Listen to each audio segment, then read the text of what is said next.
Bem-vindos ao 35º episódio da série Beto no Mundo.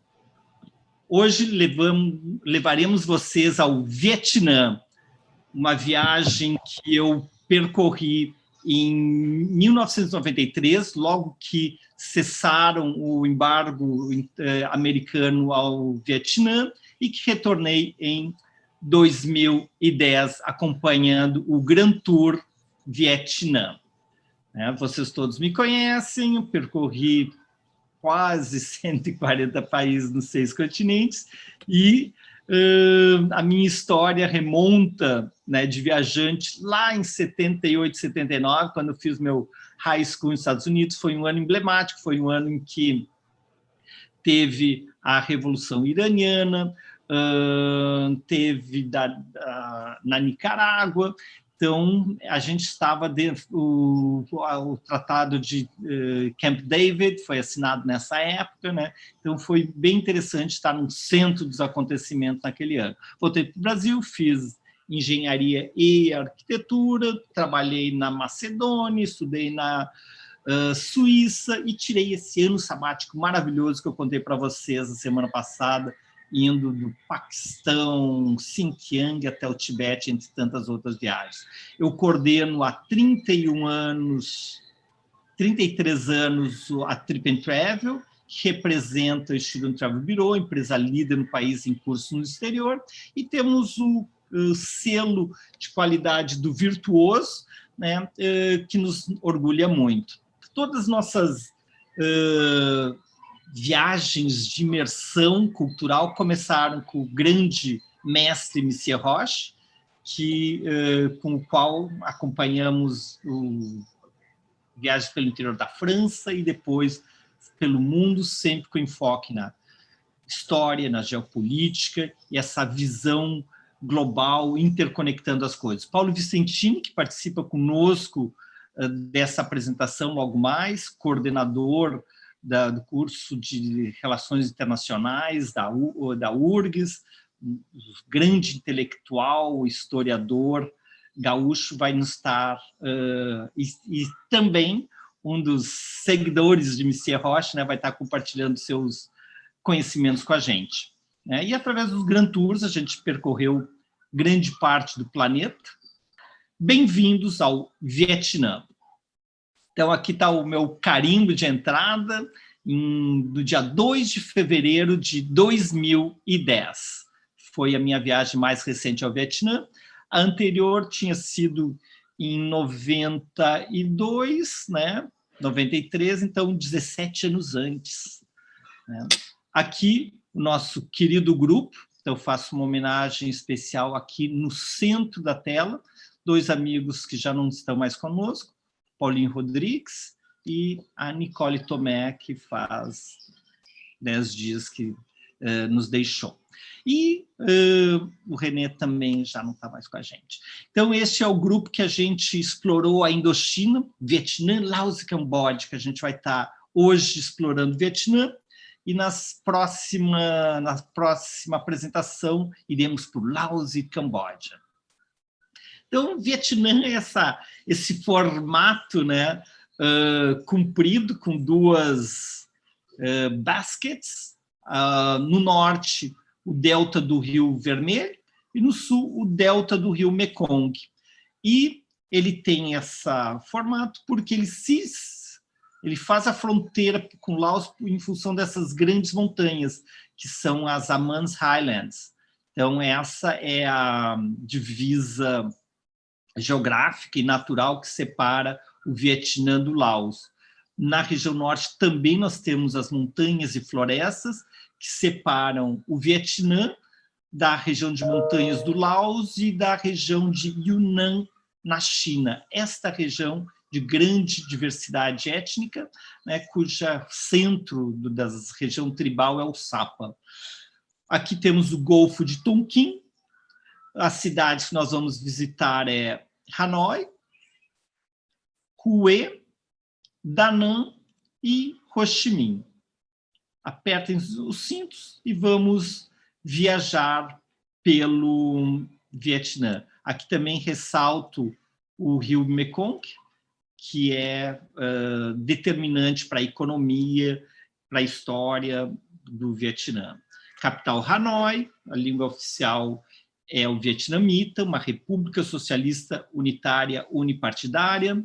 São 330 mil quilômetros quadrados. Então, é o 65º maior país do mundo. E nesta área tem 96 milhões de habitantes, o 15º mais populoso. Uma renda per capita de $2.500 e o índice de desenvolvimento humano de 0,7. A moeda é o dong.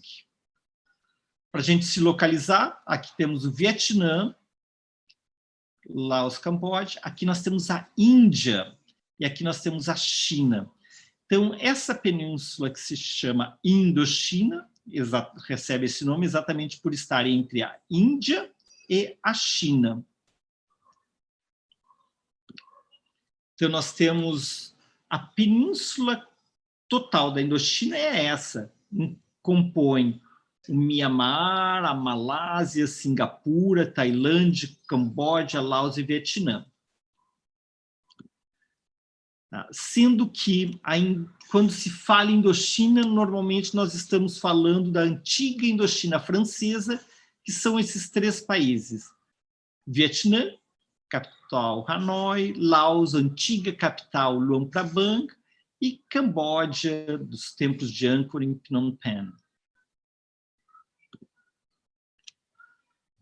A Indochina, né, então, vai surgir como entidade no final do século XIX, quando a França conquista toda esta região, né, e durante 70 anos vai determinar a cultura, a economia e as relações geopolíticas locais.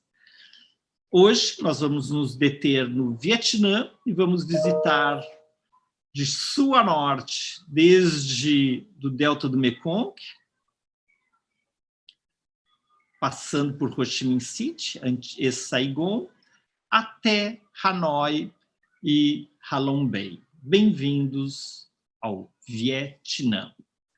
Quando eu estive em 93, né, imagina, ir ao Vietnã era assim algo muito cheio de suspense, cheio de mistério, cheio de imagens que a gente tinha da guerra, era o que existia, recém 15 anos que tinha terminado a guerra do Vietnã, né? E eu ansioso, né, para conhecer essa parte da Ásia, a Ásia que eu vivi durante um ano em 86 e não tinha ainda estado na Indochina, né?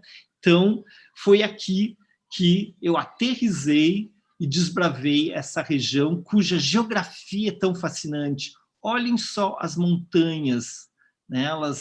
Metade do país é de montanhas, depois nós temos as planícies, onde nós temos os deltas do Rio Vermelho e o Rio Mekong. Por isso que vocês vão ver nos quadros posteriores, quando a gente for falar da diversidade étnica, né, que aqui é a base dos Viet, né, que depois eles vão ocupar também a base aqui o sul.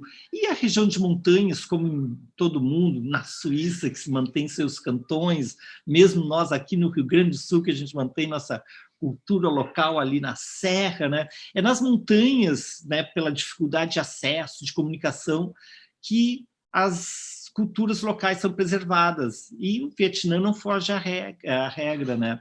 Então, aqui nós vamos ter uma das últimas regiões a ser conquistadas, que é a região do Shan, e aqui até hoje nós temos a grande diversidade étnica das tribos das montanhas, que se estendem para o Laos, norte da Tailândia, Mianmar e Yunnan. É uma das regiões mais ricas em diversidade étnica da Ásia. Então, os 2 rios que fazem a base da nossa economia, a economia cuja o produto principal é o arroz, que precisa de água. Fernando Osório, que está aí nos assistindo, é o grande especialista em arroz, né? é necessário água, e aqui nós temos água em abundância. O Mekong, que é o Rio do Sul, é um rio de 4.500 quilômetros, né? Ele é o 13º rio mais longo do mundo e o 10º mais volumoso. Ele descarrega 475 quilômetros cúbicos de água anualmente e drena uma área de 800 mil quilômetros quadrados. Então, o Mekong é o rice basket, né? Então é o celeiro de arroz do Vietnã, que garante, né, a autossuficiência de arroz e ser o 3º maior exportador do mundo. Ele nasce lá no Tibete, atravessa a província de Yunnan, faz fronteira do Mianmar com Tailândia, Laos, Camboja, e desemboca aqui no delta do Mekong. Já o Rio Vermelho tem 1/3 da extensão do Mekong, 1.150 quilômetros, e drena uma área de 1/4 do Mekong, 170 mil quilômetros quadrados. Também nasce no sudeste da China, na província de Yunnan, e corta o Vietnã, passando por Hanoi, né, e deságua no Golfo de Tonkin. Aqui, um gráfico que mostra a diversidade étnico-linguística do Vietnã. Então, em verde, onde nós temos a população majoritariamente Viet, né? Depois, toda a parte tribal aqui no norte, né? Os montanhares aqui na fronteira com o Laos. Então, aqui nós temos os 60 diferentes grupos étnicos, né, que compõem o Vietnã, um país de apenas 300 mil quilômetros quadrados. Então, 85% da população é etnicamente Viet, né? Depois nós temos entre 1% e 2% distribuídos entre os To, que são Thais, os Hmongs, os Khmers, os Hmongs, os Nungs e os Hoa.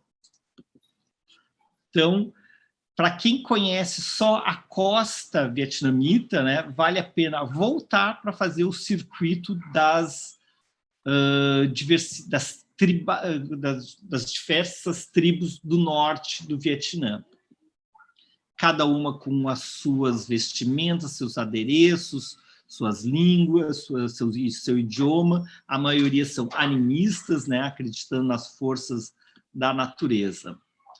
Entrando na história, né, então, a primeira civilização que a gente registra, e aqui eu tenho, interromper aqui o compartilhamento, aqui eu tenho o meu tambor de bronze. Então, esse tambor de bronze é tradicional do Vietnã, né, dessa cultura. Compartilhando tela de novo, né, dessa cultura Dong Song que existiu, né, no século III a.C. Então, pouco se sabe sobre eles, mas deixaram esse grande legado material. Eu já comentei com vocês, né, que a Indochina fica entre a Índia e a China.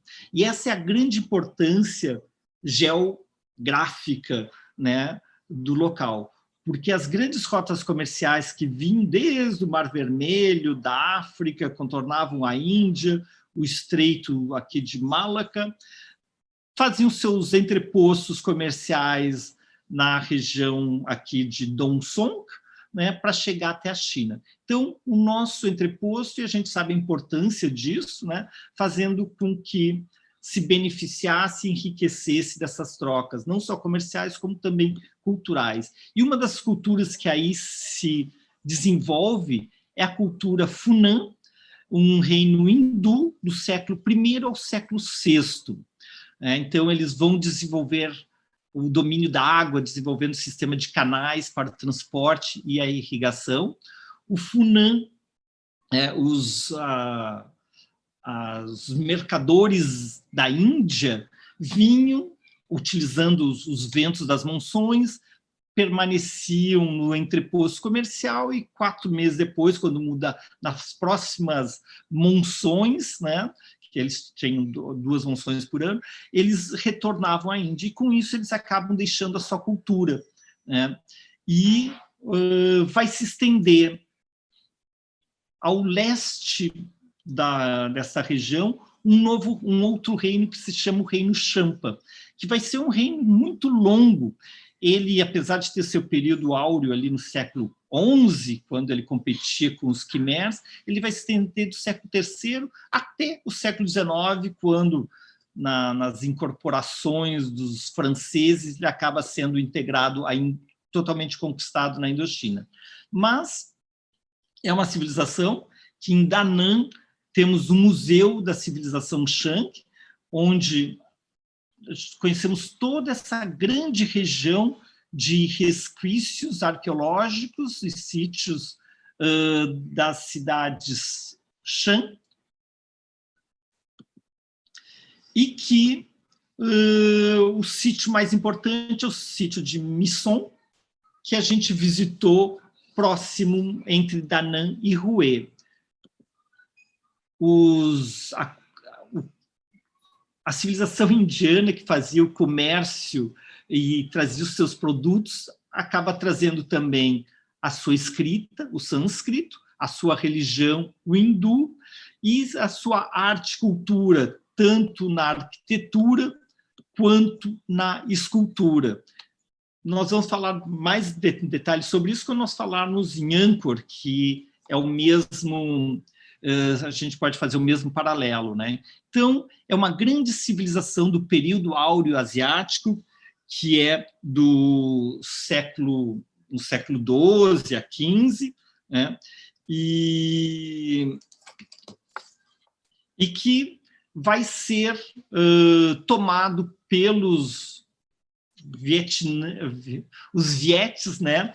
A partir desse, eles declinam, os vietes começam a se expandir em direção ao sul, e toda essa região acaba sendo incorporada. Mas, importante, então, salientar que nós temos no Vietnã uma cultura e civilização que faz par com o Khmer no Camboja, Pagan no Laos, Borobudur na Indonésia, né? Então, uma das grandes civilizações da Ásia clássica.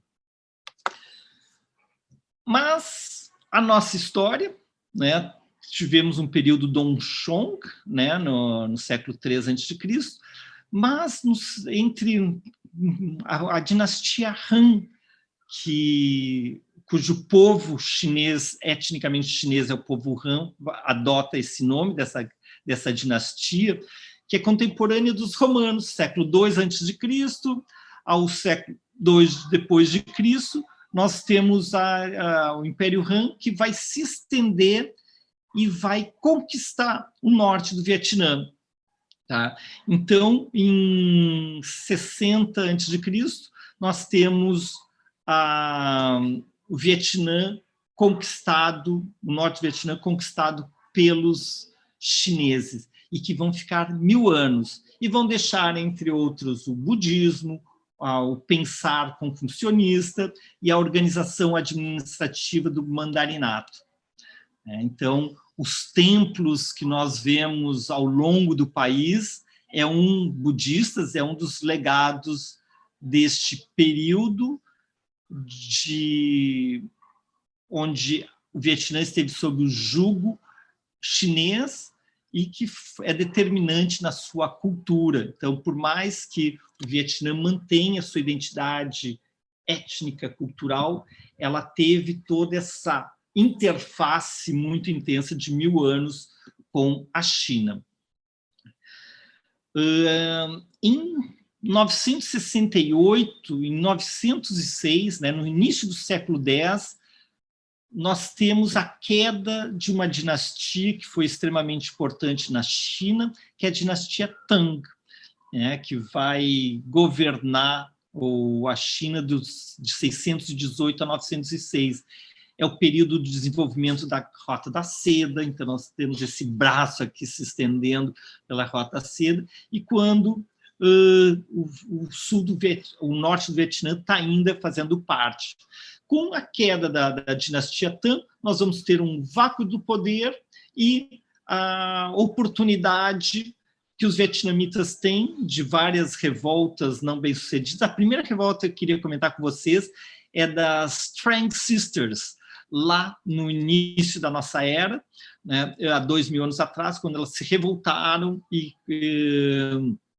quase conseguiram, durante um tempo, expulsar os chineses. Mas a saída oficial da China se dá em 938, né, terminando uma dominação de 1000 anos da China sobre o Vietnã. E se a gente tem que se lembrar de alguém, vamos nos lembrar de Li Taito, né? Então, é o fundador da dinastia Li. Então, nós vamos ter algumas dinastias curtas, desde 938, mas no final do século X, nós vamos ter essa dinastia que vai se impor e vai determinar o curso da história do Vietnã pelos 200 anos seguintes. Vai ser o Li To, que ele vai ser nesse período que vai ser construído o pagode de um pilar, um templo budista construído em 1049, e junto com o templo que nós vamos ver do Rio Perfume, em Hue, são os dois templos mais icônicos do Vietnã.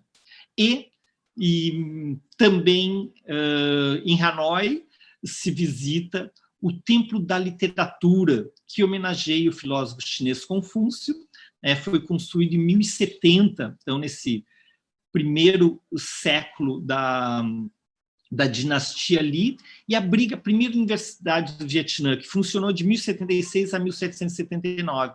Em realidade, ela formava os quadros dos mandarins, que vão ser os senhores administrativos das diferentes regiões, que reportavam para o imperador, né? Então algo similar ao que existia na China e que dava, graças ao confucionismo, né, que é a ideia da ordem, de respeito à hierarquia, organizava administrativamente o império. Então, nós aqui no Templo de Literatura.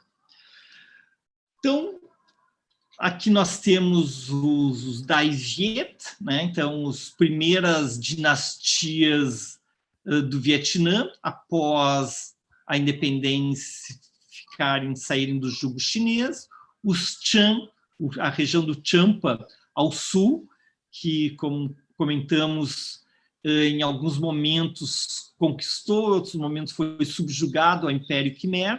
Então, uma grande área onde prosperou a cultura clássica hindu e depois budista, né?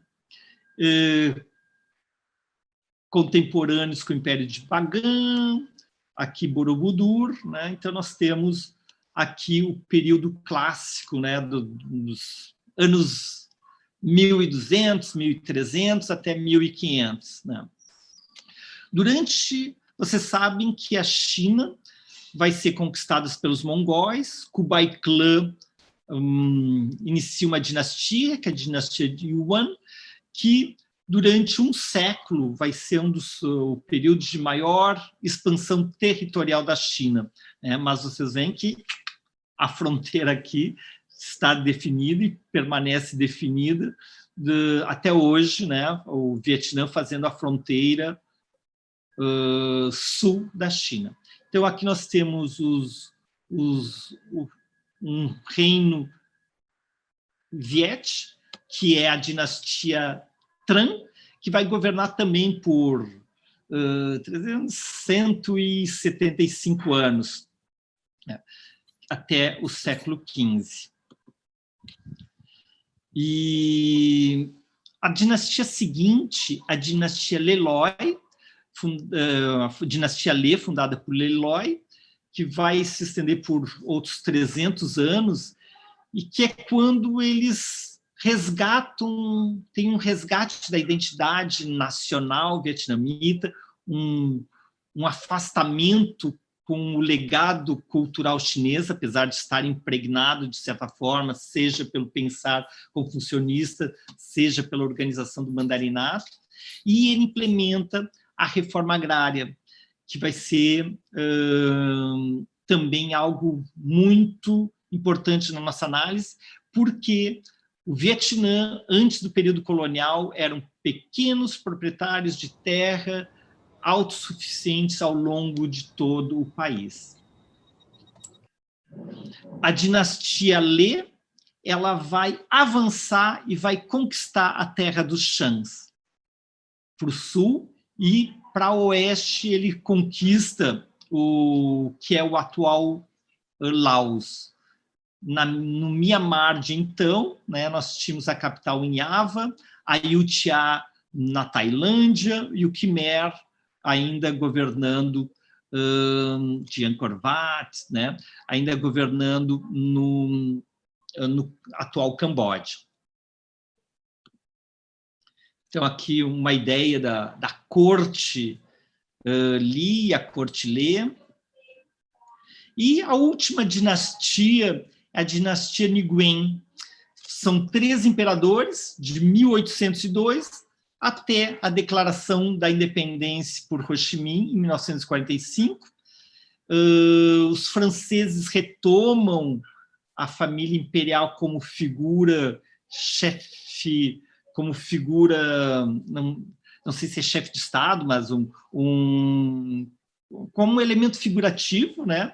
Até 54, quando daí é decretada a independência, né, pelo Acordo de Genebra, e daí desaparece essa dinastia. E o imperador que a gente tem que se lembrar dessa época é o Tuduk, né, 1829, 1883, ou seja, ele pega um império unificado, né, e termina com a dominação francesa, né? Então, a partir de 1859, começa essa dominação francesa, primeiro no ataque de Da Nang, depois a tomada de Saigon e, finalmente, conquistam até Hanoi. E Hue é a capital imperial dos Nguyen, né? Hanoi, que tinha sido a capital durante 800 anos, durante esse século XIX até meados do século XX, apesar de ser figurativa, né, a capital está em Hue. Nós temos uma cidade proibida, como na China, né, a Cidadela, com 10 quilômetros de muralhas, construída em 1804 pelo primeiro imperador Nguyen. Então, a cidade Purple, a cidade violeta, né? Então, o mesmo conceito da cidade proibida em Beijing, né? Só a família imperial que tinha acesso, né, para preservar o poder e a privacidade, né?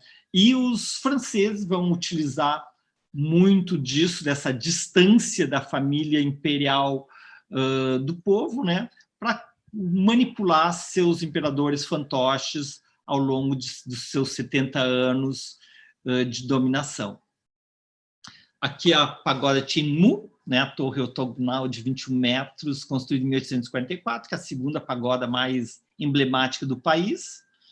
O rio Perfume, né, a tumba do imperador Tuduk, né, que ele vai governar a segunda metade do século XIX.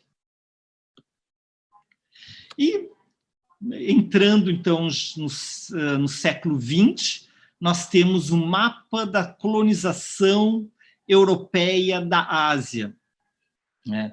Então, nós temos todo esse rosa britânico, o subcontinente indiano, Paquistão, parte do Afeganistão, Mianmar sob domínio britânico, as ilhas da Indonésia formando as East Índias holandesas, né?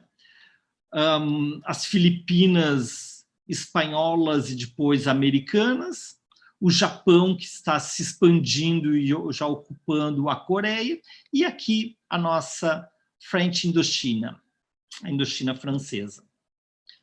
que nós temos, então,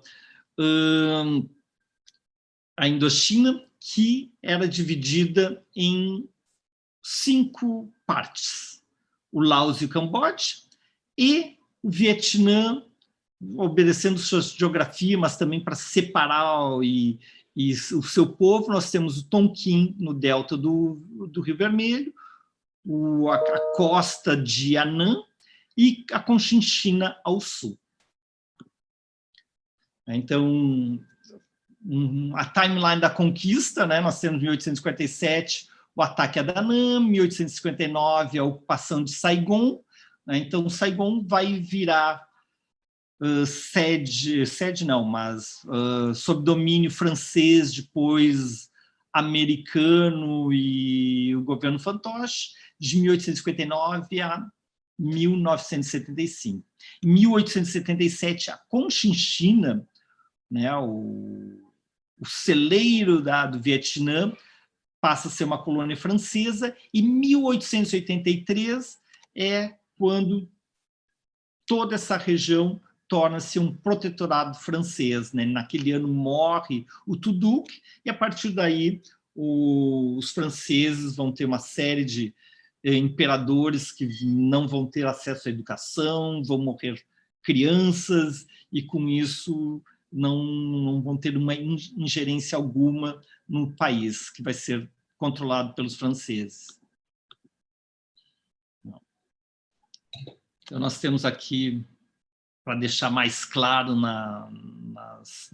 nas cores, né, os componentes da Indochina francesa: Conchinchina, Anã, Tonkin, Laos e Camboja. E nós que adoramos a cultura francesa, né, temos que saber que foi um governo colonial tão opressor quanto os outros que a gente conhece, né, os britânicos, portugueses e outros, né,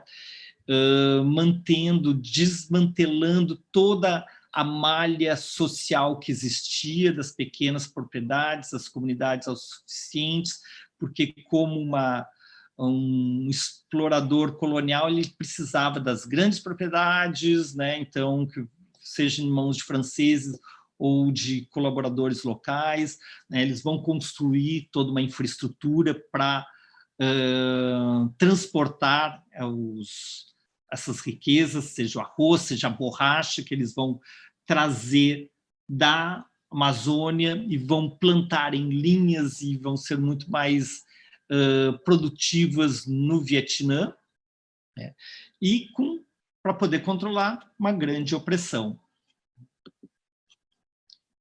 Um líder que o Paulo Vicentini vai falar bastante para vocês sobre, mas aqui eu já faço uma apresentação. Aqui temos Ho Chi Minh, que não é um nome, ele esteve muito tempo dentro da clandestinidade, né? E ele teve diferentes nomes, mas ele vai utilizar, e ele fica conhecido na história e no mundo e para nós como Ho Chi Minh, aquele que ilumina. Terminada a Primeira Guerra Mundial, nas Ligas das Nações terminaram os grandes impérios, o Império Otomano, o Império Austro-Húngaro, o Império Russo, né? E ele levanta a questão da colonização francesa do Vietnã e a questão da independência, né? Não é ouvido, mas ele começa a ser conhecido entre seus pares, né? E nós chegamos no Vietnã, vocês viram ali no nosso carimbo, no dia 2 de fevereiro de 2010.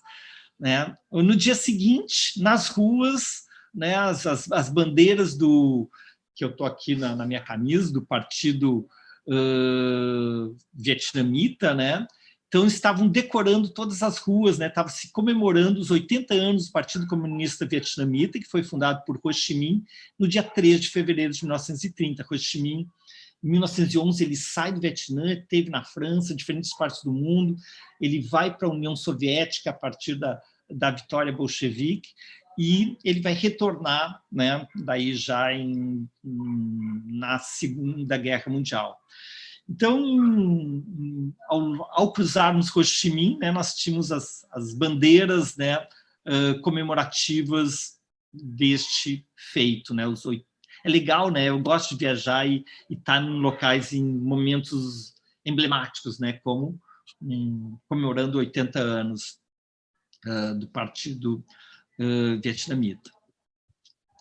E um livro e um filme que vocês podem, que está relacionado aos anos 30, 40, é O Amante. Marguerite Duras, ela nasceu no Delta do Mekong, e esse livro é sobre a iniciação sexual dela quando ela era amante de um chinês do bairro de Cholon, que é a maior comunidade chinesa do Vietnã, que é nesse bairro comercial. Então, aconselho a vocês assistirem o filme, né, ou ler o livro. Outro filme que retrata o final do período colonial francês, né, é Indochine, com a belíssima Catherine Deneuve, né, e ela como uma grande produtora plantadora de borracha, né, a relação com a filha adotiva e o envolvimento, então, dessa elite vietnamita, representada pela filha, né, na luta pela independência do Vietnã, né, e aqui as grandes plantações de borracha, né, entre elas do Michelin, né, e que vai ser um importante elemento na economia da Indochina colonial. De 1902 a 1953, Hanoi foi a capital da Indochina francesa, não só do Vietnã, mas de toda a Indochina. Laos, Camboja, Vietnã, qualquer assuntos de maior relevância, reportavam-se para Hanoi, a capital colonial, né? Então, ali nós temos a ópera, projeto de Garnier, que fez o projeto da Opéra de Paris, né? Então, aqui no bairro francês de Hanoi, que é uma cidade extremamente charmosa, nos remete aos anos 30, né, da Europa. E em Saigon, antiga Saigon, atual Ho Chi Minh, também nós temos essas lembranças do período colonial francês, né, com o Hotel de Ville, a prefeitura, a Catedral Notre-Dame, né? Então, tudo isso nos remete a esses 70 anos da dominação francesa.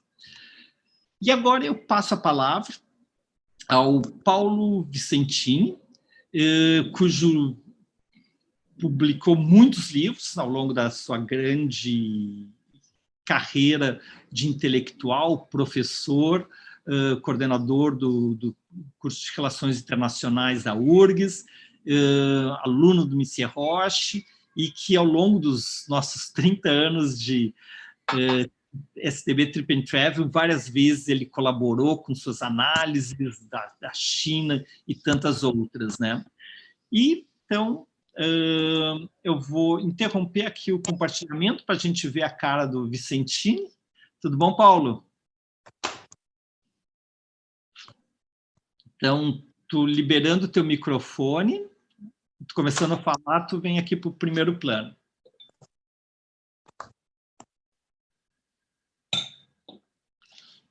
Tu está vendo ele aí, Pedro? Ele está presente. Ah, entrou aqui. Opa. Paulo, muito obrigado, e a gente se sente muito honrado em ter a sua presença aqui com a gente, né?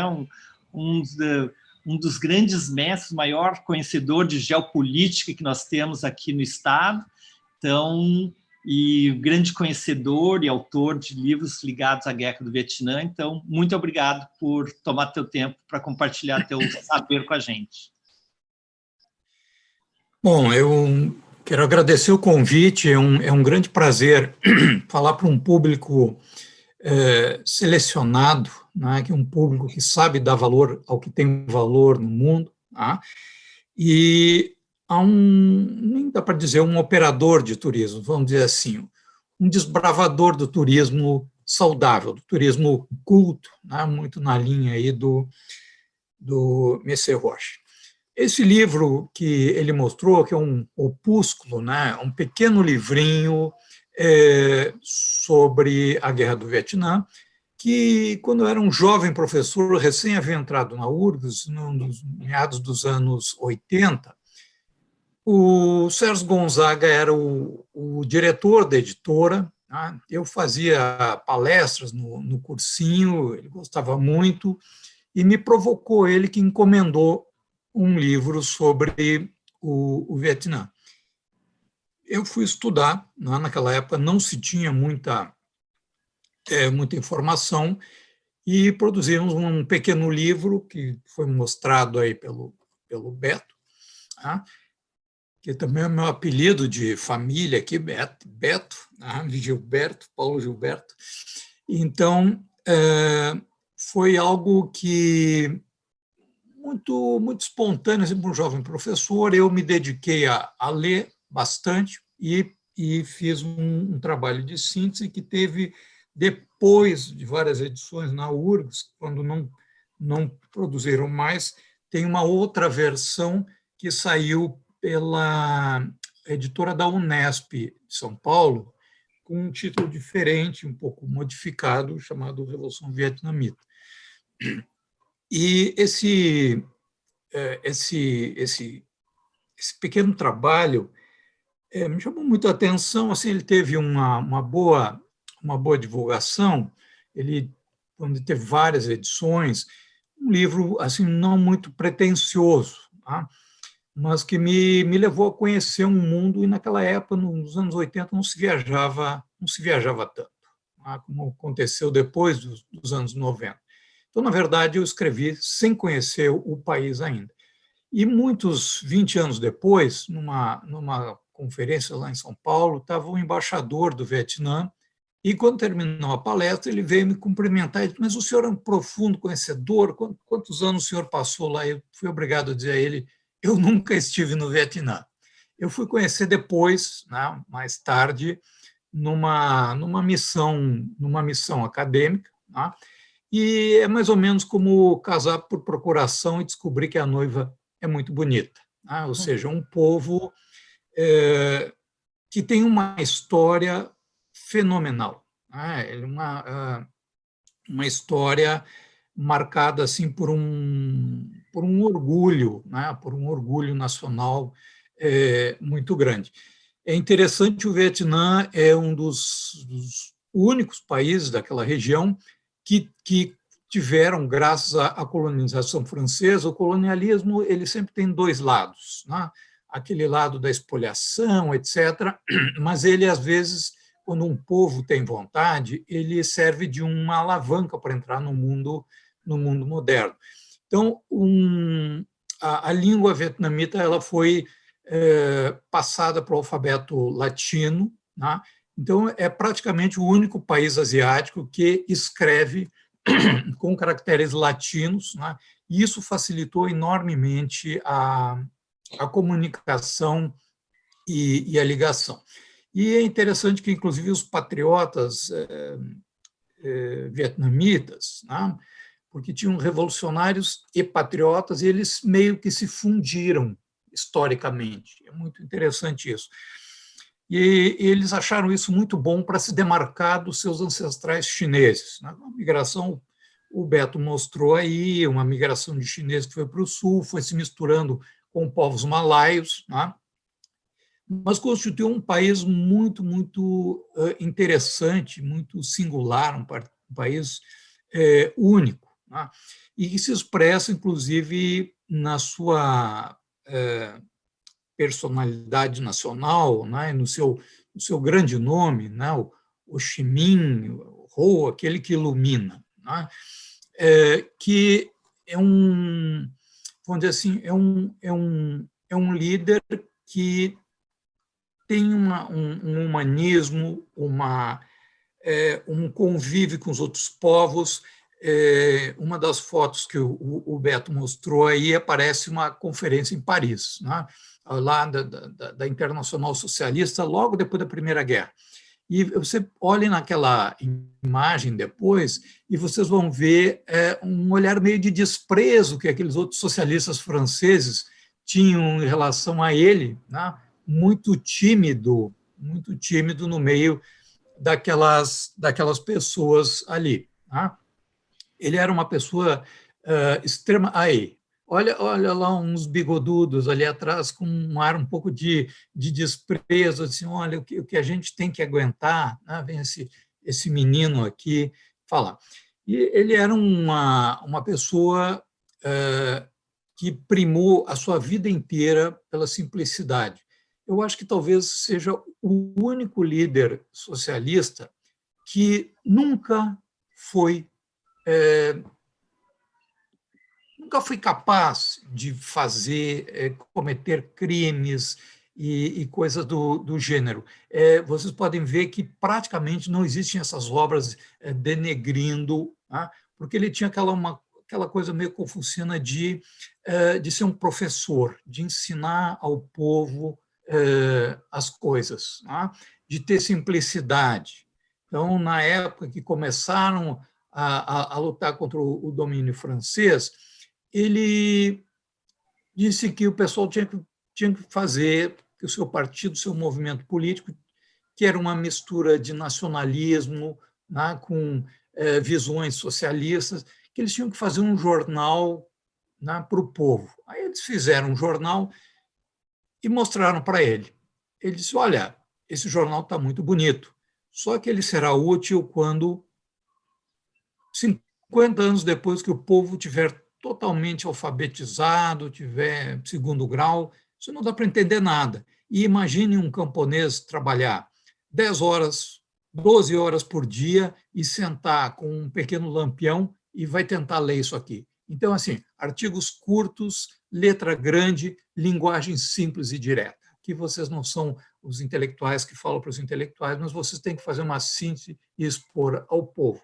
Então, é uma questão notável como uma das pessoas que teve uma liderança política contra a qual nunca se levantou nenhum tipo de ação, vamos dizer assim, indigna, né, com o seu povo. É uma tradição um pouco confuciana de ser um modelo. Né? Inclusive, ele nunca casou, ele dizia que ele era casado com o povo vietnamita, ele tinha, né, aquele dever, né, com o povo. Então, isso é muito interessante. Né? E ele dizia que os jornais têm que ter textos curtos, letra grande, porque o sujeito vai ler com um lampião em casa depois de ter trabalhado 10, 12 horas abaixo de um sol escaldante. Né? O que a gente pode ver desse país? Né? É um país que se criou, como a exposição do Beto mostrou muito bem, ele trouxe, vamos dizer, um pouco daquela cultura confuciana. Ele se demarca um pouco do Laos e do Camboja, que são mais propriamente budistas, né? E aquilo ali é uma cultura mais confuciana, que evidentemente tem vários credos religiosos no país, mas que basicamente tem aquela visão. E é um país que não se dobra. Tá? Então, é muito interessante porque as pessoas pensam que o Vietnã é um satélite da China, e não. O pequeno Vietnã teve que travar uma guerra. Ele foi invadido pelos japoneses.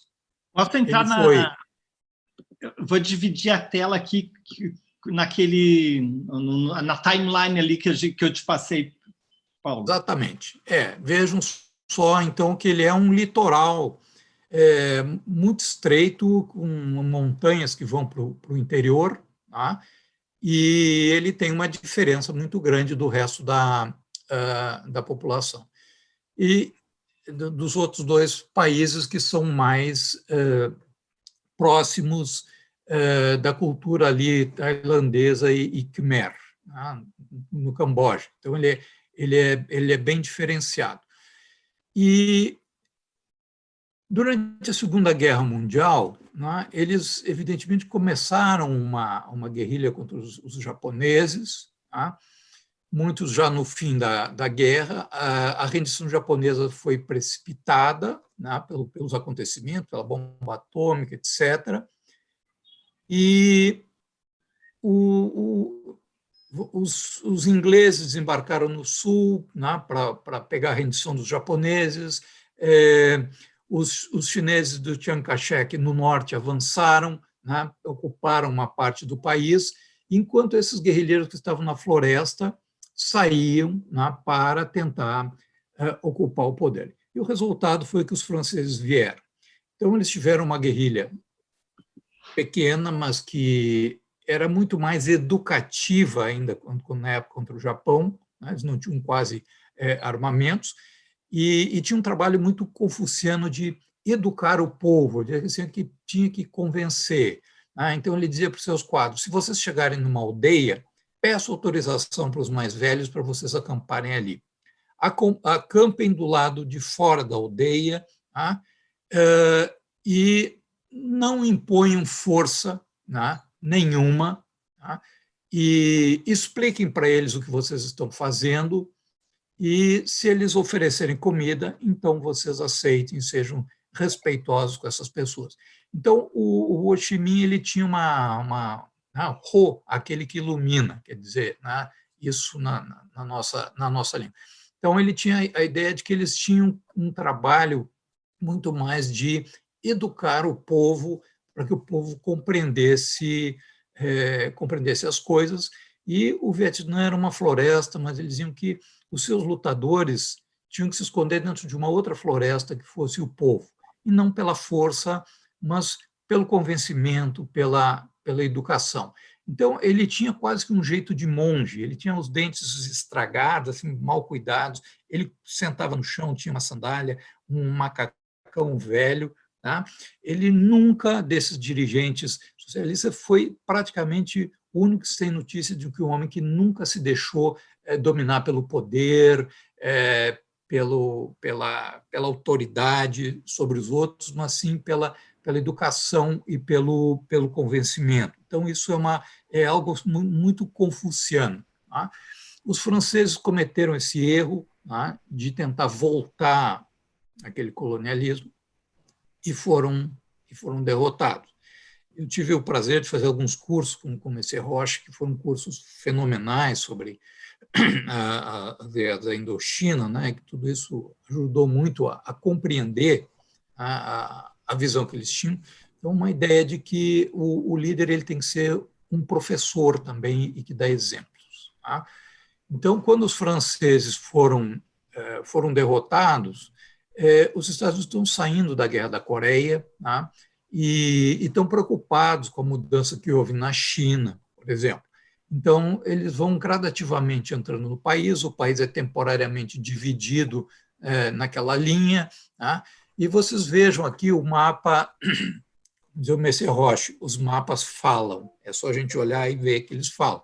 Vocês veem que o norte está meio escondido para o interior, né? E o sul, com um grande rio navegável, está aberto ao oceano mais desimpedido. Né? Então, a influência vem pelo sul, e o norte ele está, vamos dizer assim, mais entrincheirado ali. Então, a entrada dos Estados Unidos gradativamente para criar um regime político no sul, né, levou a uma guerra completamente desproporcional. Tá? E um jornalista perguntou ao Ho Chi Minh uma vez se ele achava ridículo que um país tão pequeno, com tão poucos recursos, fosse enfrentar os Estados Unidos. E ele disse, bem, nós temos, né, como o elefante e o tigre, ele faz a comparação, dizendo que o elefante pode esmagar o tigre facilmente. Então, o tigre tem que se mover sempre, tem que ir desferindo pequenos golpes até que o elefante desista e veja que não vale a pena. Tá? Então, vamos dizer assim, foi algo de um desconhecimento da outra cultura. Tá? Então, eles tiveram combates contra os japoneses, depois contra os franceses. Tá? E quando os Estados Unidos entraram tentando criar uma ponta, né, de, vamos dizer assim, uma região, né, que pudesse influenciar aquilo ali para que a influência chinesa não se desse, foi algo muito inacreditável que aconteceu, porque era um país realmente muito pequeno, com poucos recursos, né, e que construiu, faziam refúgios na terra. Quem for ao Vietnã pode visitar. Eles alargaram um pouco para que um ocidental consiga entrar, uma parte dos túneis que eles faziam para se esconder, às vezes muito perto de Saigon. Bombardeios químicos, foi assim algo inacreditável, tá? Mas ainda assim eles foram conseguindo gradativamente a ganhar um apoio, né? Um apoio da população, tá? E fazer, né? O que o Ho Chi Minh disse uma vez é que o tigre, então, ele podia dar pequenos arranhões, mas tantos arranhões no elefante, que o elefante chegaria um momento que teria um desgaste e iria embora, tá? De fato, isso aconteceu com a intervenção dos Estados Unidos na região, né? Foi uma intervenção que custou muito ao povo vietnamita, mas que também custou muito aos Estados Unidos. E posteriormente, tá, eles, inclusive, tiveram uma guerra com a China. Tá? A China apoiava, depois que o Vietnã... Aqui vocês têm, por exemplo, uma vista do agente laranja, né, que os americanos, para que eles não se escondessem nas florestas, desmatavam regiões inteiras. Até hoje nascem pessoas deformadas, né, eles têm museus muito bons, eles têm uma tradição francesa ainda, não só pessoas mais idosas falam francês ainda, né, ou pessoas mais da elite, tá? Mas, vamos dizer assim, a cultura francesa ela está lá, ela deixou os seus traços, tá? E as pessoas veem assim que elas não aceitam, né, não aceitavam essa imposição de força muito grande, né? Líderes corruptos. O líder do Vietnã do Sul, quando partiu semanas antes de cair Saigon, ele foi em 2 aviões. Tá? Um avião ele foi com a família, os amigos do ministro, e o segundo avião levou a reserva do Banco Central sul-vietnamita. Ele tinha um tal apego ao poder que ele resolveu levar o Banco Central, as reservas de ouro que existiam lá. E os Estados Unidos se envolveram num conflito que eles não compreendiam. Tá? É algo assim que eles não... Uma lógica que era incompreensível para eles.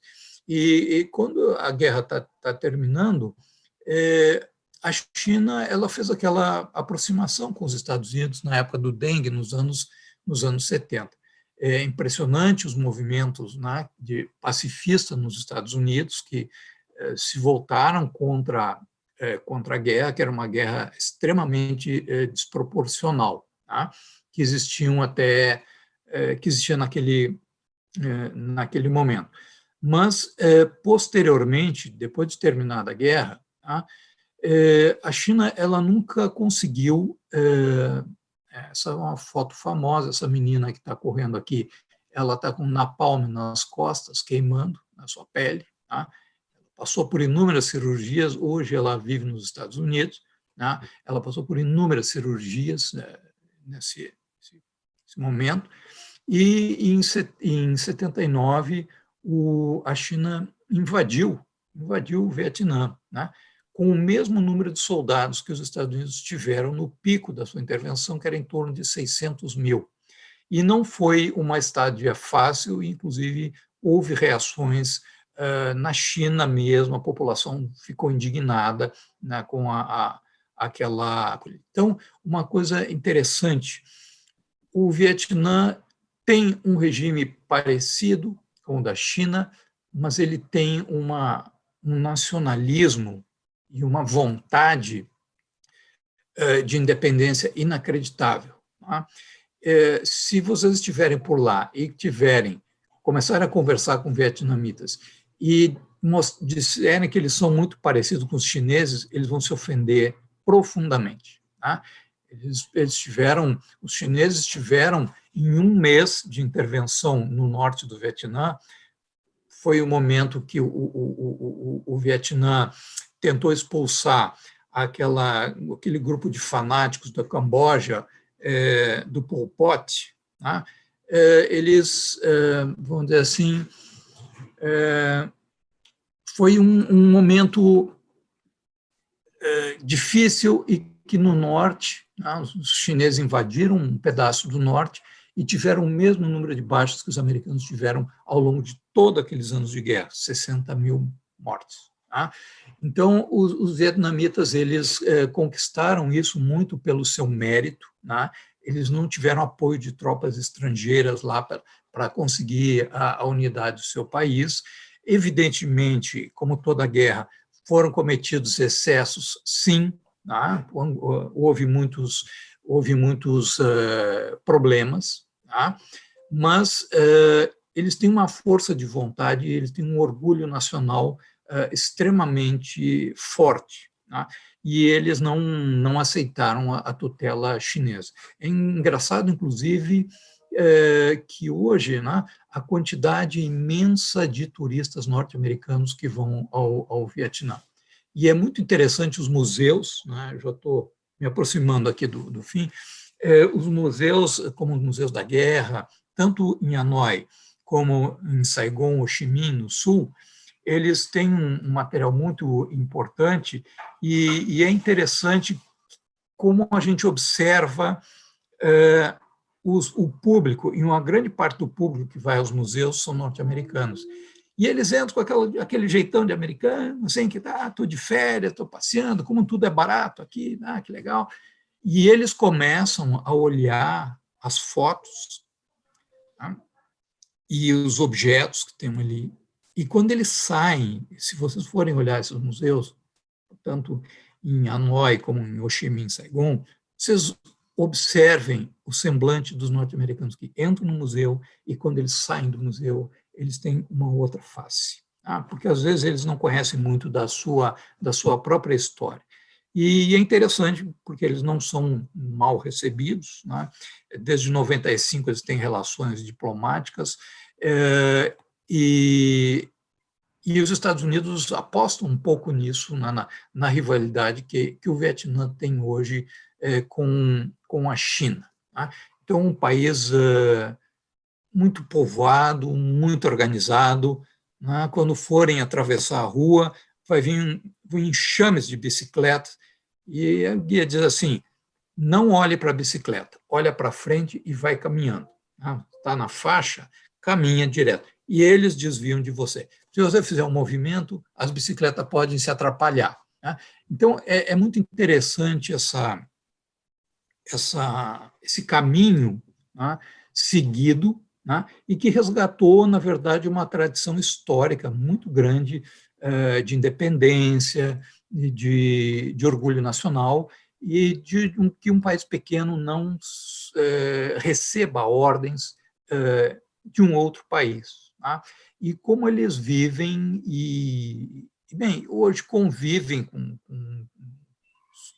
os americanos que chegam lá, né, não há problemas maiores, inclusive de associações de veteranos que fazem um trabalho de intercâmbio, ou seja, é aquela tradição confuciana, né, da atividade pela educação. Né? Então, eu era um historiador muito jovem, né, eu era muito jovem e um pouco excitado quando escrevi esse pequeno livrinho, mas é porque foi muito cativante. Não vai, como diz um amigo meu, não, como diz um provérbio, um amigo que falou esse provérbio, é como casar por procuração e descobrir que a noiva é bonita e inteligente. Tá?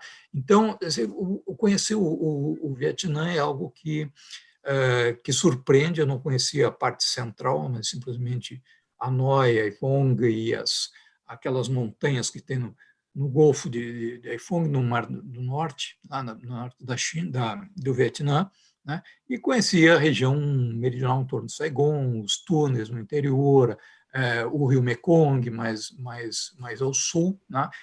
E é algo que surpreende, né? Surpreende ver a maneira amável como eles vivem, né? E convivem com os estrangeiros.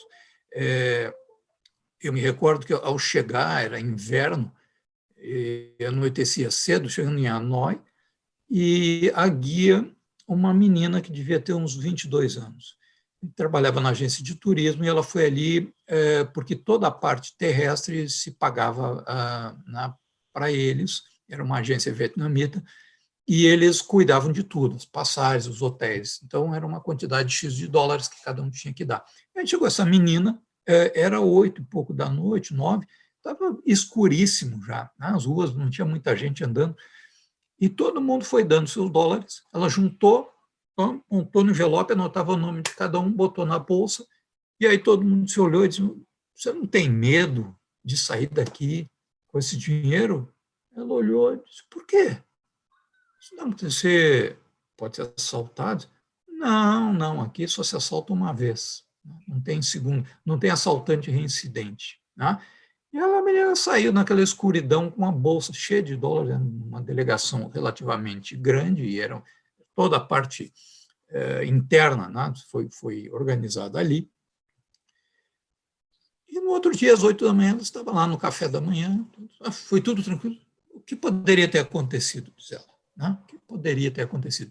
Então, vamos dizer assim, foi algo que um livrinho muito de juventude ainda, mas que me deu um enorme prazer, inclusive quando o embaixador disse: o senhor é um grande conhecedor do Vietnã, quanto tempo passou lá? Eu disse: olha, nunca estive, né?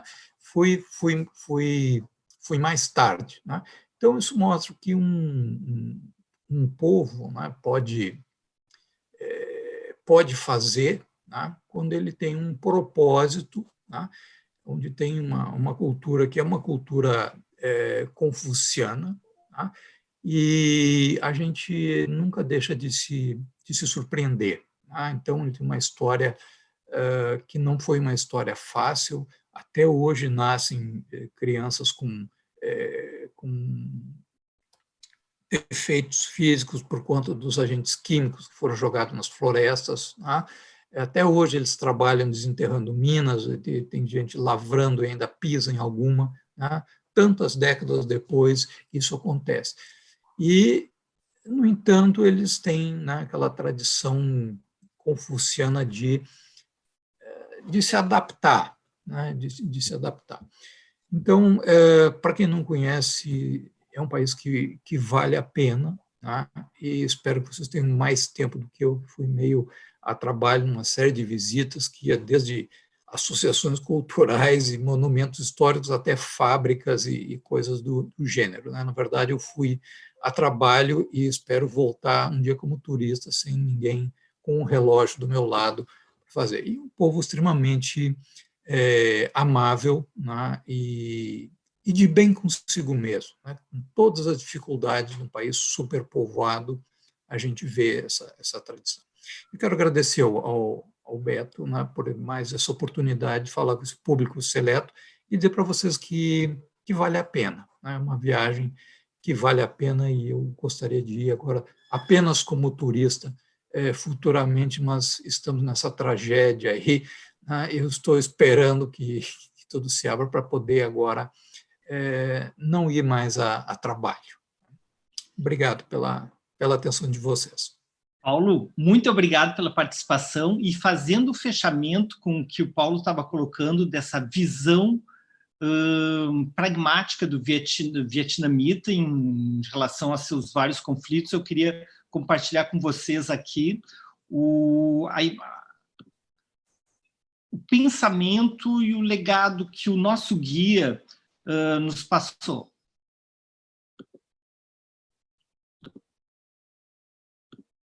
Como vemos y como recibimos a los turistas estadounidenses que hoy día vienen a visitar a Vietnam. Podemos decirles que si ayer ellos vinieron con el fusil, con el arma en la mano, hemos recibido con el fusil. Y si hoy vienen como turistas, les recibiremos con rosas, al igual que a ustedes.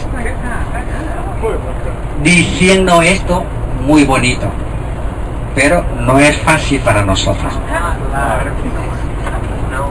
Por medio, cada familia sufrimos una caída. No es fácil, pero podemos hacer, debido a las tres siguientes razones. La primera razón: hemos tenido guerras contra casi todos.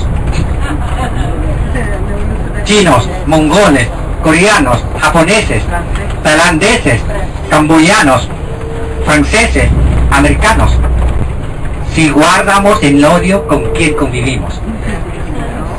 Por eso hoy día la forma en nuestra cultura, lo que llamamos, nunca podemos olvidar lo que hemos pasado, pero siempre vemos en delante.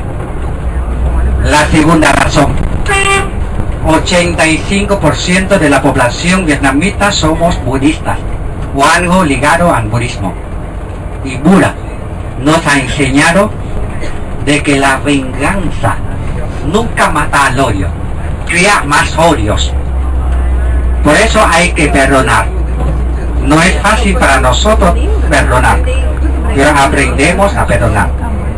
Y la última, la más importante razón, es que nos ha enseñado Ho Chi Minh, de que los pueblos del mundo entero son buenos y somos hermanos. Los malos son los gobernantes y políticos. Tão real e tão humano nessa declaração do Tang. E o Tang tem uma história muito interessante, porque ele era um menino em Hanoi, eu acho, e que eles tinham, como crianças, aprendeu diferenciar o som das bombas para saber se tinha que correr para a direita ou para a esquerda, né? As saudades que ele tinha da mãe, que eles estava trabalhando, a fábrica dela foi deslocada para as florestas, e daí então ele só podia ver a cada 15 dias, né? E ele teve o privilégio de ser enviado para estudar em Cuba. Então ele passou os períodos piores da guerra, que deve ter sido, sei lá, final dos anos 60, início dos anos 70, em Cuba, em Havana. Por isso que ele tem espanhol tão bom, né? Fazendo arquitetura, e ele voltou, ele tem um cargo importante dentro do Departamento de Planejamento Urbano, e ele trabalha também com o turismo exatamente para devolver para o seu povo, né? Que ficaram aqui, enfrentaram os seus colegas que morreram, e ele teve esse benefício de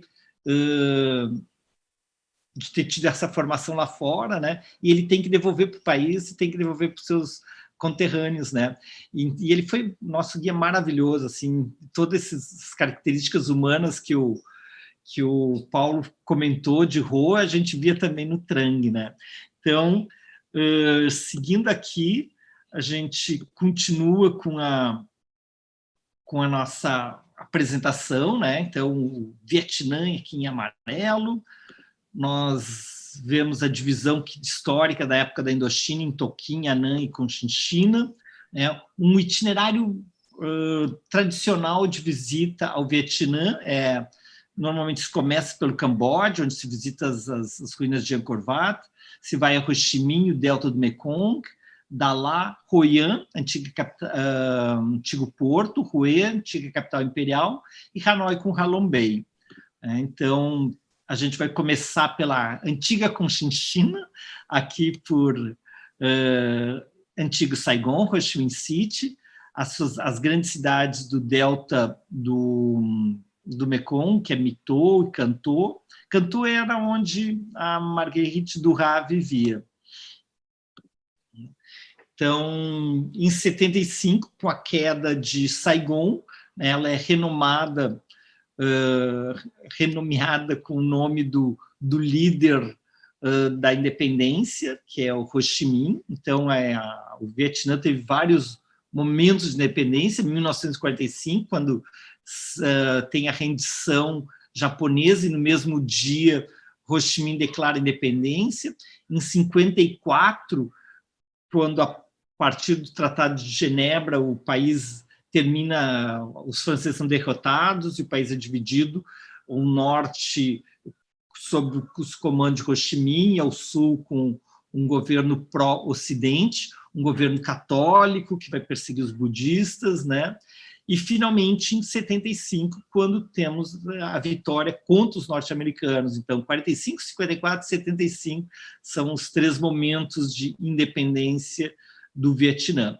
Aqui em Ho Chi Minh, né, nós temos a parte central, né, onde tem a Notre Dame, o Unification Hall, o teatro está por aqui e o mercado Bem Trang, né? Um prédio emblemático da cidade é a Hotel de Ville, a prefeitura, com a figura do Uncle Ho, né, o tio Ho, né, uma criança, a educação, a esperança, o futuro, né? Então, um país que, ao longo de toda a sua história, né, não se dobrou às forças externas, né, buscando sempre o melhor, né, para o seu povo. O teatro, na frente, a gente estava no Hotel Metropole, que ficava na frente do Teatro de Ho Chi Minh City. O Hotel Continental de Saigon. Então, quem vê os filmes de época, né, era aqui que ficavam os correspondentes internacionais, né, bem no centro de Saigon. O Correio, e tem essa figura que ele estava lá aos 40 anos e ele escrevia cartas para quem não sabia escrever, né? E um pouco da personagem da Fernanda Montenegro, né, na Central do Brasil, e existia até hoje, a gente conheceu esse personagem, né, que faz a ligação das comunicações entre pessoas.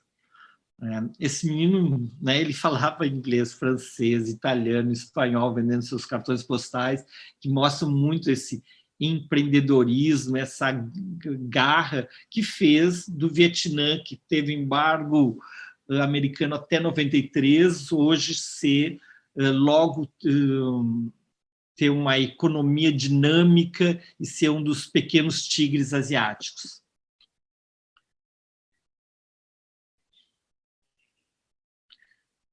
Então, ao longo da nossa estada, as 2 semanas no Vietnã, né, então a gente aprende um pouco mais sente isso, né, de que o tanto sofrimento que o batalhador vietnamita busca é a paz e a qualidade de vida, como você e eu, né? Então, os dramas de atravessar a rua, que o Paulo falou, né?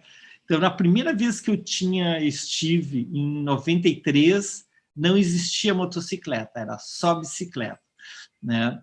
20 anos depois, né, nós temos a frota de bicicleta passou para motocicleta. E ela não pode mudar para carro, porque eles não vão ter condições de absorver, né? Então, o Ho Chi Minh é uma cidade de 3 milhões de habitantes, e a grande Ho Chi Minh ela dobra, são 7 milhões de habitantes, né? Então, imagina todo esse mundo de gente, se for migrar de motocicleta para carro, não vai ter vias que consigam absorver.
algumas imagens do Vietnã e muita coisa acontece na rua, né? O comércio, né? Corte de cabelo, aula, alimentação.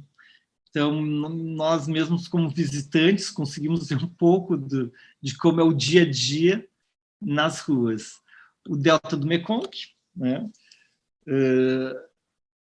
Que o meio de transporte, meio de comunicação, meio de compra é a água, né? Aqui a gente passa por uma comunidade Caudai, que é uma religião surgida no século XIX, né? E passando pelos cultivos de arroz, né? Onde o Delta proporciona 2 colheitas por ano, né? 50% de todo o Delta é cultivado, né? Que permite uma autossuficiência de arroz para o Vietnã e ainda ser o 3º maior exportador de arroz do mundo. Desculpa, 2 colheitas é no Delta do Rio Vermelho e no Delta do Mekong são 3 colheitas anuais, porque o ciclo é mais curto, a incidência contínua de sol e água em abundância, né? Além dos solos férteis, né? Desse rio Mekong, que ele tem 2 marés por dia, e com isso ele vai estar inundando e mandando material orgânico deixando solos cada vez mais férteis, né? E que faz essa grande produtividade do arroz.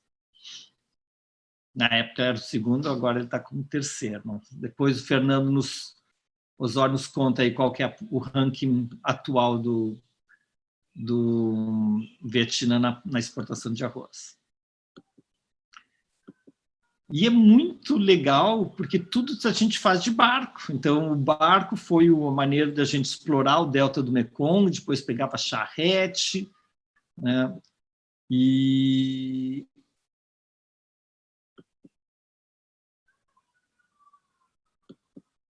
aqui a gente vai percorrendo e descobrindo o Delta do Mekong. Esse é o Trang, que eu mostrei o vídeo dele há pouco.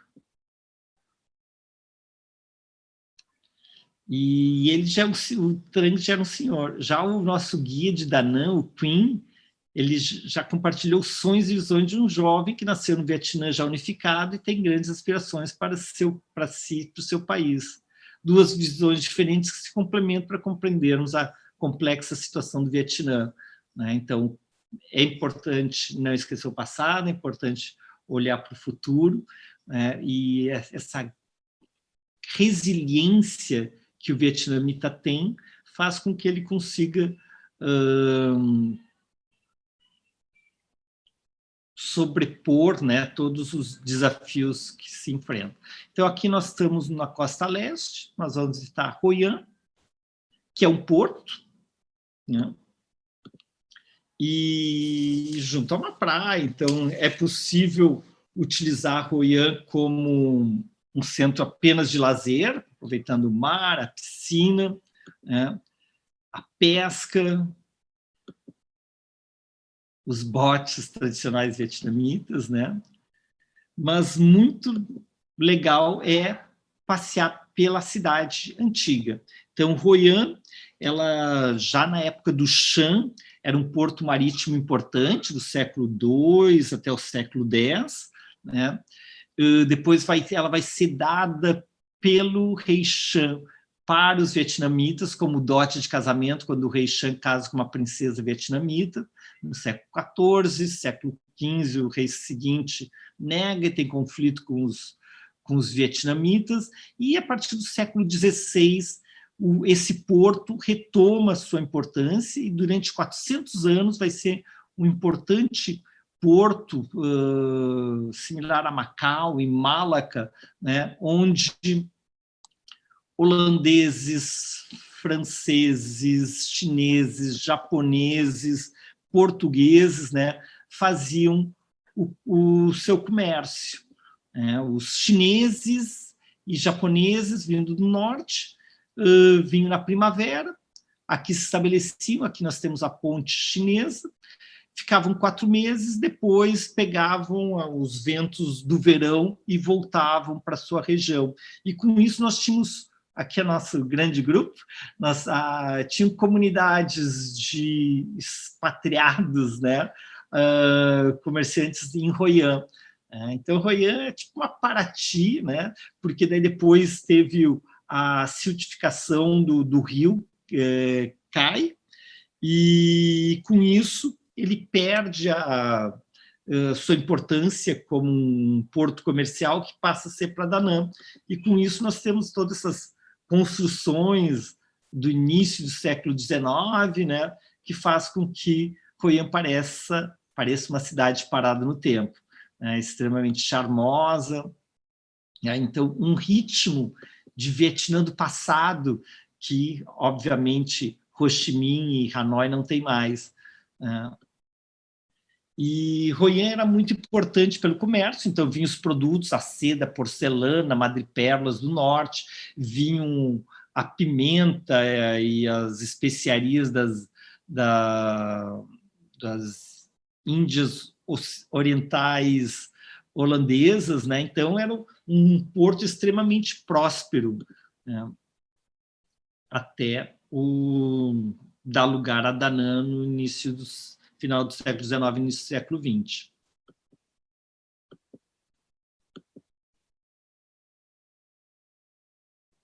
As casas, elas muitas viraram casas-museus, né, de moradia e armazenamento, além de casas de comércio. Aqui o mercado das flores, das frutas. A gastronomia lembra muito a gastronomia chinesa, e aqui um restaurante super agradável em Hoi An, né? E são todas pequenas porções. Então, tem frutos do mar, carne de gado, carne de ave, né? De porco, os noodles, né? E então tem um pouquinho para todos os gostos, né? O que nos facilitava muito as refeições, não ter que fazer escolhas. E aqui no centro é muito legal, é um wrap, né? Então é um papel de arroz, né? Onde se coloca os ingredientes, se fecha e se come. Eu adorava os wraps vietnamitas. Aqui à noite de Hoi An. Seguindo para a zona demilitarizada, então ao longo do paralelo 17, nós tínhamos essa separação entre o Vietnã do Sul, né, sob o jugo e apoio norte-americano, né, e o Vietnã do Norte com o Viet Minh, que é o Partido Comunista Vietnamita. Então, os antigos bastiões do período francês, depois as casamatas americanas, seguindo para Hue, que a gente já mostrou as tumbas das dinastias Ming, e aqui eu queria mostrar a cidade em si, passeando pelo Rio Perfume.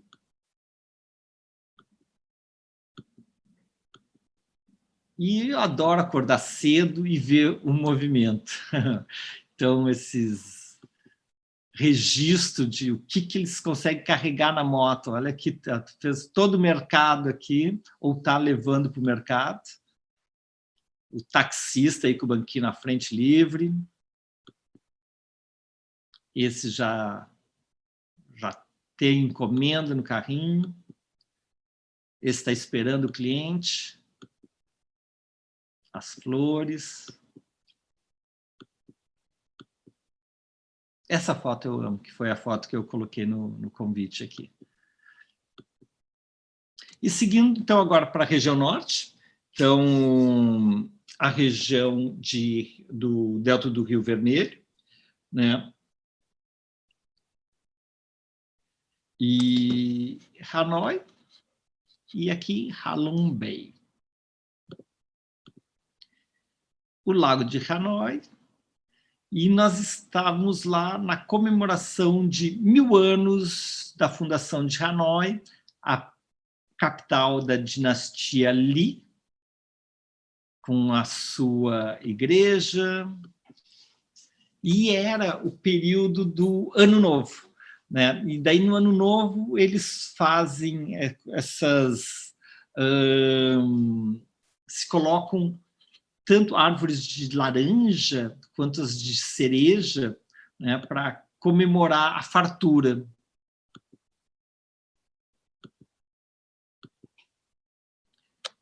Aqui a sede do governo do período colonial francês e depois a sede presidencial, a ópera. E agora vamos fazer um passeio de rickshaw.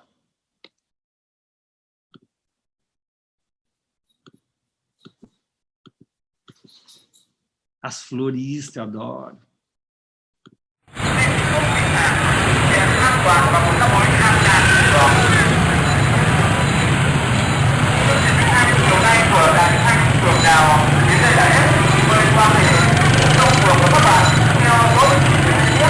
Vào 7 giờ sáng ngày mai, tổng rất là phù hợp và các bạn đã được nghe.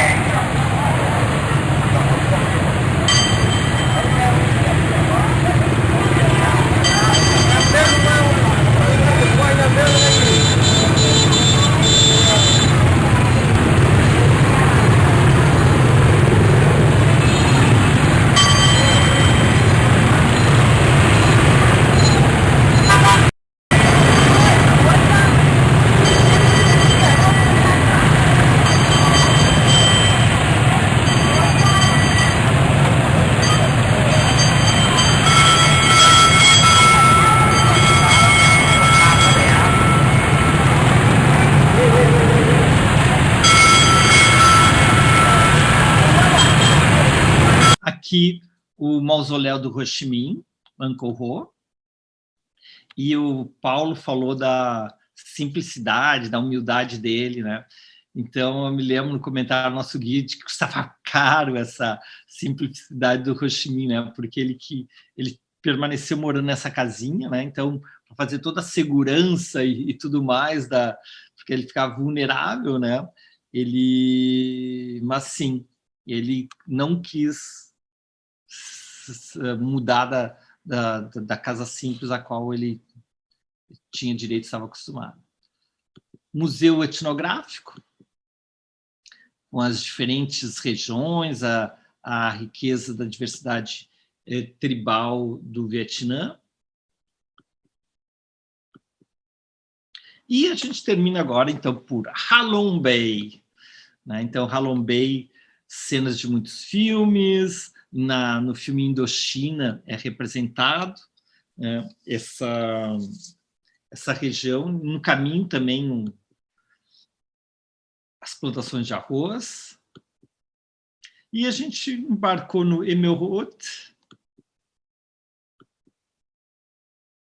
para cruzar essas 3.000 ilhas no Golfo de Tonkin, com essas formações, essas rochas que mergulham no mar, né, que lembram as cenas de Guilin na China, de Krabi no sul da Tailândia, né? Então, umas imagens super icônicas com o qual a gente termina aqui a apresentação.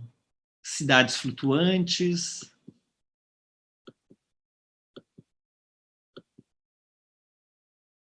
E eu sempre peguei, nas 2 vezes que eu tive em Halong Bay, eu sempre peguei ele nublado, tipo assim, sou discreto, né? As montanhas têm que ser descobertas aos poucos.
Então, aqui estamos nós na frente do mausoléu de Rô,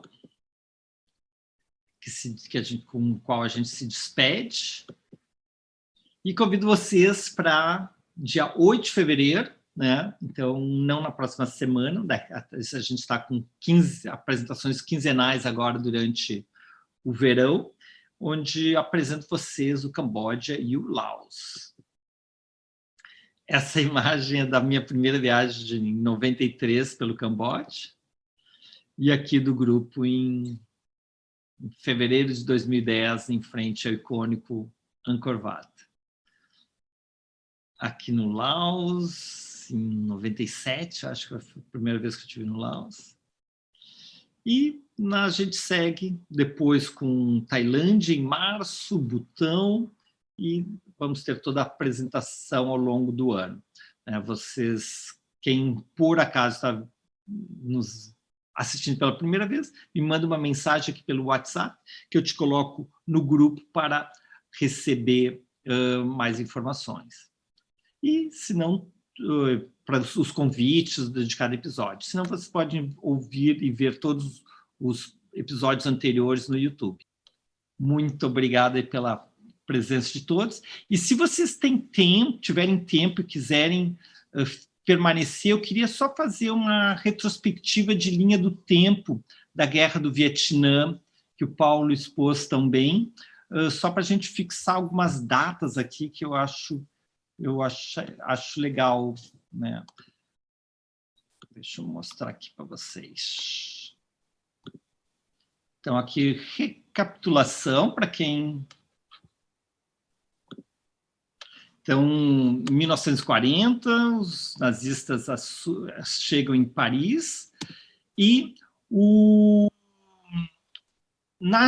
governo colonial francês vai ser colaborativo também, ele vai receber as tropas japonesas e que vai dar acesso para o Japão continuar sua expansão imperial, atacando a Birmânia e depois atacando a Indonésia. Então, durante os 4 anos da guerra, né, os franceses e os japoneses estavam alinhados, explorando os vietnamitas, então toda a produção tinha que abastecer não só as cotas e as taxas coloniais, mas também as tropas japonesas, né? E então, durante o período, o Vietnã estava sob o jugo de dois, do Japão e da França, né? E daí que vai surgir, em 41, a Liga pela Independência do Vietnã, que é o Viet Minh, né, liderado pelo Ho Chi Minh.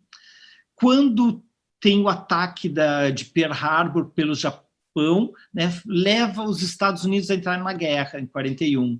E com isso, que vocês veem os americanos, eles veem nessa frágil figura de Ho Chi Minh como um líder com o qual eles podiam utilizar ou se alinhar para combater os japoneses, né? Então, nós temos no final da guerra essa aliança entre americanos e o Viet Minh, né, contra as tropas japonesas, né? Finalmente,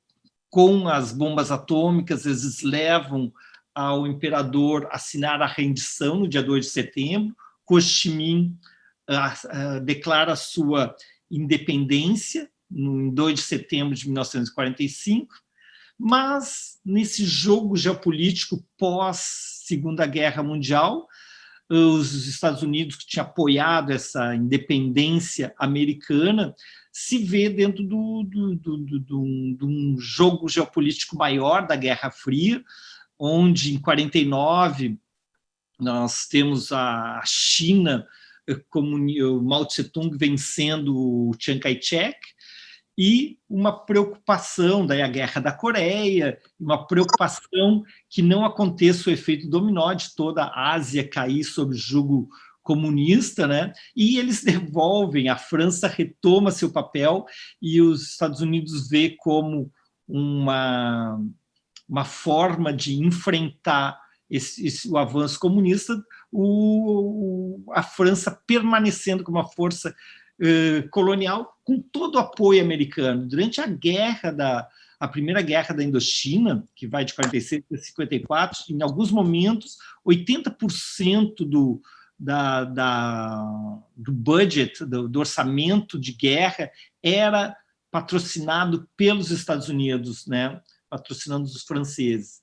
Finalmente, a gente vai ter essa batalha emblemática de Dien Bien Phu, né? Onde os vietnamitas fazem um cerco de 59 dias e os franceses, 60% dos franceses morrem, né? E levam, com isso, faz a França ir para a mesa de negociações, e durante o Acordo de Genebra, então, é acordado a saída, né, com uma divisão temporária do Vietnã do Norte nas mãos do Viet Minh, e o Vietnã do Sul, ainda colocam o Cao Dai, que era o último imperador, aí como figura